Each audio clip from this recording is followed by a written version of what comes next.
살아계신 우리 하나님 아버지, 정말 이 한날도 하나님 말씀과 성령의 위로로 몸된 교회가 더 든든히 세워져 가게 도와주시고, 이렇게 또 교회 안에서 교회를 위해서, 주님의 일을 위해서 기도한 우리 모든 성도들에게 하나님이 함께 하심으로 정말 심령이 뜨거움 있게 도와주시고, 성령이 성령으로 크게 감동되어서 하나님의 은혜 가운데 살 수 있도록 도와주시기를 원합니다. 하나님 말씀을 의지하게 도와주시고, 성령을 의지하게 도와주시고, 주 예수 이름으로 힘입어서 하나님께 나아갈 수 있도록 하나님이 역사하시고 인도하여 주옵소서. 감사하고 예수님의 이름으로 기도합니다. 아멘. 하늘에 계신 우리 아버지여, 이름이 거룩히 여김을 받으시오며 나라 임하옵시며 뜻이 하늘에서 이룬 것 같이 땅에서도 이루어지이다. 오늘날 우리에게 일용할 양식을 주옵시고, 우리가 우리에게 죄 지은 자를 사하여 준 것 같이 우리 죄를 사하여 주옵시고, 우리를 시험에 들게 하지 마옵시고 다만 악에서 구하옵소서. 나라와 권세와 영광이 아버지께 영원히 있사옵나이다. 아멘. 자, 우리 하나님 말씀은 마태복음 5장 5절을 보겠습니다. 시작. 온유한 자는 복이 있나니 저희가 땅을 기업으로 받을 것이며. 내 영혼아 온유하자. 세원 시작. 내 영혼아 온유하자. 내 영혼아 온유하자. 내 영혼아 온유하자. 우리 주 예수께서 오늘 또 말씀하십니다. 바로 온유한 자가 복이 있다. 하나님은 분명히 온유한 자를 들어 쓰시는 것 같습니다. 온유라는 것은 그 성품이나 또 외모가 이렇게 온화하고 좀 따뜻하고 부드러운 것을 이렇게 말한다고 합니다. 성품이 눈에 안 보이지만 이렇게 온화한 사람이 있고 부드러운 사람이 있고, 온유의 반대말을 보면은 이제 강팍하다 이렇게 말할 수가 있겠죠. 그 마음이 사납고 강팍한 사람이 있다는 것입니다. 또 외모도 보면 어떤 사람은 얼굴 보면은 같이 웃음이 나오고, 또 얼굴이 부담스럽지 않은 얼굴이 있는가 하면 얼굴이 이렇게 사나워 보이는 사람이 있지 않습니까? 그런 외모나 그런 성품이 좀 온화하고 부드러운 것을 이렇게 온유라고 이렇게 말하는 것 같습니다. 하나님은 분명히 강팍한 사람보다는 온유한 사람을 이렇게 쓰신다는 사실입니다. 저 민수기 12장에 가보면 모세라는 사람이 이렇게 나옵니다.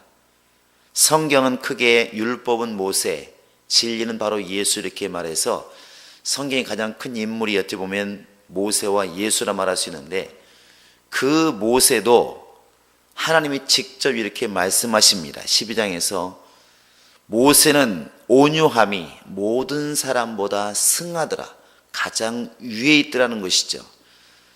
모세는 모든 사람보다 온유함이 가장 뛰어나다는 것을 이렇게 하나님이 직접 말씀하십니다. 그 이야기를 한 그 배경을 이렇게 들어보면, 모세가 이제 구스 여인을 취했어요. 구스 여인은 바로 이제 이방 여인입니다. 이스라엘 사람이 이방 여인을 취했다고 하는 것은 어찌 말하면 범죄고 나쁜 일이죠.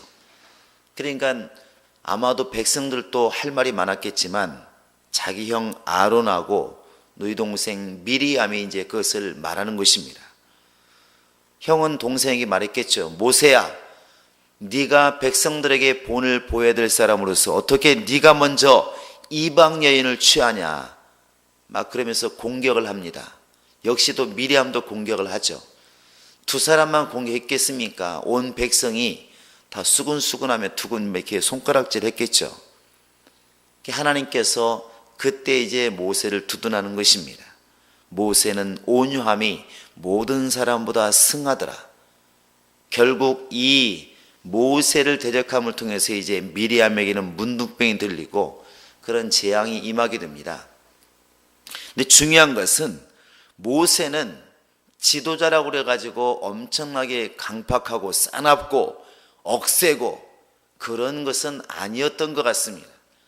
사람을 죽이고 나서 이렇게 애굽에 있을 때에도 네가 사람을 죽였느니 이제는 우리까지 죽이려고 하느냐 했을 때에 광야로 이렇게 도망가고 그런 것을 보면 그가 그렇게 막 강하고 우리가 생각하는 것처럼 이스라엘 백성들을 이끌었기 때문에 굉장히 억세고 그런 것처럼 보이지만 성경에 보면 그렇지 않은 것 같습니다. 어찌되었든 하나님께서 모세는 온유한 자라고 이렇게 말씀하고 있습니다. 또 신약에 와서도 예수님이 직접 자신에 대해서 말한 것이 여러 가지가 있는데 마태복음 11장 29절에 보시면 나는 마음이 온유하고 겸손하니 너희는 내게로 와서 배우라 이렇게 말하고 있습니다. 그러니까 나는 마음이 온유하고 겸손하니 예수님이 자신의 마음에 대해서 얘기할 때 나는 마음이 급한 사람이다, 조급하다, 강팍하다 이렇게 말하지 않고 나는 마음이 온유하고 겸손한 자다 이렇게 말하고 있다는 것이죠. 모세도 온유함이 모든 사람보다 뛰어난 사람이고 예수도 바로 이제 온유함과 겸손함이 마음에 있는 자고 하나님은 그러한 자를 역시 지도자로 쓰시기를 원하시는 것이고 그러한 자가 역시 하나님께 복을 받은 자라고 이렇게 말할 수가 있다는 것입니다. 우리가 정말 기도해야 될 것들, 우리가 또 바라는 것도 바로 이와 같은 것 같습니다.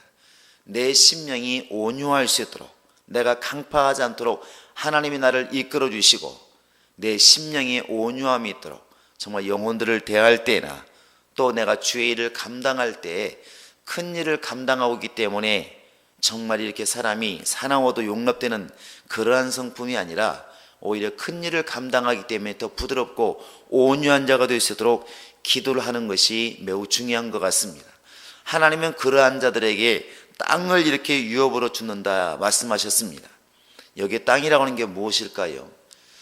구약에서는 젖과 꿀이 흐르는 가나안 땅을 분명히 말하는 것 같고 그래서 레위기 20장 24절에도 내가 너희에게 줄 바로 이제 기업의 땅, 젖과 꿀이 흐르는 땅 이렇게 말하고 있습니다. 이스라엘 사람들이 믿음을 지키고 온유함으로 좁혀 나갔을 때에 얻을 땅은 분명히 가나안 땅입니다. 그러나 신약에 와서는 분명히 이제 육신적인 것을 말하고 있지 않기 때문에 요한계시록 21장이 나와 있는 것처럼 새 하늘과 새 땅을 내가 바라보는도다 그랬으니까 이제 우리 진리 안에 있는 사람들 곧 예수께 속한 사람들에게 주실 땅이라고 하는 것은 분명히 새 땅입니다. 이 땅이 내려올 바 저 새 예루살렘 그 새 땅을 우리에게 유업으로 준다는 거 아니겠습니까? 이 땅에 있는 동안 우리가 성질대로 살지 않고 우리의 성품을 다 갈고 닦아서 온유한 성품이 되었을 때 곧 예수와 같은 그 마음이 온유한 자가 되었을 때 분명히 주님께서는 저 예비하신 영원한 나라 새 하늘을 분명히 우리에게 주실 것이고 그 나라에 넉넉하게 들어갈 수가 있을 것입니다. 정말 이 한날도 우리의 마음이 온유한 자가 되어서 하나님의 나라를 얻는 그런 복이 우리 영혼에 있기를 예수의 이름으로 축원합니다. 이 시간 우리 다 같이 기도하시겠습니다. 기도할 때 하나님 정말 내 심령이 어떠한 일이 있을지라도 정말 예수와 같이 정말 그런 온유한 자가 되게 하소서. 모세는 주변의 모든 사람보다 온유함이 가장 뛰어나다고 말씀하고 있는데 하나님 나에게도 그런 온유함 있게 도와주셔서 내가 사람을 대할 때에나 주님의 일을 감당할 때 정말 이제 큰 일을 감당하기 때문에 정말 이제 또 때로는 성질날 일도 많이 있고 화나는 일이 많이 있을지라도 그런 모든 걸 다 접고 온유함 가운데 주의 일을 감당하는 주님의 일꾼이 될 수 있도록 예수 세운 부르짖고 간절히 기도하시겠습니다. 예수여 예수여 예수여